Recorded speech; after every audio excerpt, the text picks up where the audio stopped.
Las pruebas de física del examen de estado saber buscan conocer la capacidad de los estudiantes para establecer las relaciones entre conceptos de la física y conceptos de otras áreas del conocimiento, utilizando su capacidad crítica para identificar contradicciones en argumentaciones y valorar la calidad de la información para poder asumir una posición propia. Estas pruebas saber tienen un núcleo común de 24 preguntas que se desarrollan en diferentes tipos de competencias y además en diferentes ejes temáticos. Entre las competencias que debe tener un estudiante a la hora de realizar la prueba saber en el área específicamente de física está el uso comprensivo del conocimiento científico. Se refiere entonces a la identificación de las leyes más importantes de la física que se van a estar aplicando y el desarrollo de un método científico para el análisis de esta información y este tipo de competencias. Además, es necesario tener en cuenta la explicación de los fenómenos. Un fenómeno físico puede llegar, o un fenómeno natural puede llegar a explicarse mediante las leyes establecidas.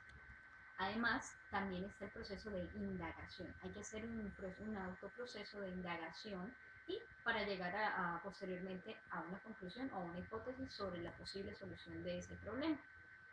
Los componentes que tienen esta prueba saber en el área de física empiezan por la mecánica clásica con todos los tipos de movimiento rectilíneo uniforme, que sabemos que su característica más importante es que la velocidad es constante, por lo tanto no hay aceleración. Movimientos uniformemente acelerados o desacelerados, donde ya empezamos a aplicar el concepto de aceleración, estos movimientos en el eje X, y movimientos verticales como la caída libre o el lanzamiento vertical, y un movimiento compuesto como el movimiento parabólico o movimiento no plano, donde ya vamos a experimentar movimiento tanto en el eje X como en el eje Y, teniendo en cuenta que en el eje X se trata de un movimiento uniforme, es decir, la velocidad es constante, y en el eje Y es un movimiento acelerado, pero la única aceleración presente es la gravedad. Además, viene el otro componente que es la termodinámica, donde se establecen las tres leyes de la termodinámica para analizar un proceso o un espacio. También están los eventos ondulatorios, entonces se puede analizar eh, todo ese tipo de movimientos ondulatorios como el movimiento armónico simple o incluso eh, los movimientos precisamente ondulatorios, teniendo en cuenta que fenómenos como la luz o el sonido pueden considerarse como movimientos ondulatorios.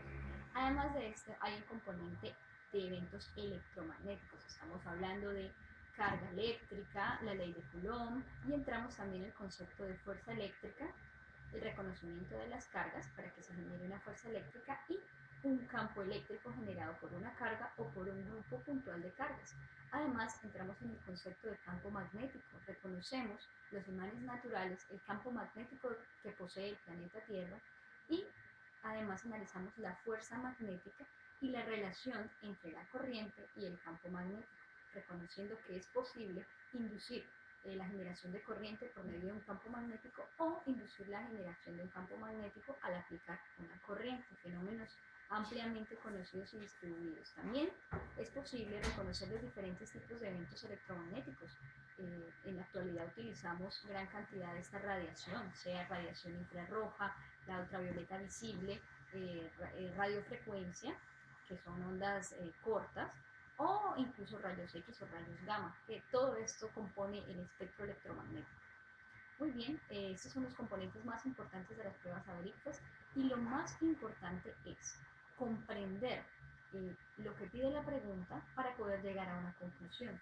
Estas preguntas son más de análisis que conceptuales, entonces es muy importante comprender el fenómeno y buscar la ley física que pudiera explicarnos dicho fenómeno para llegar a una conclusión. Muchas gracias.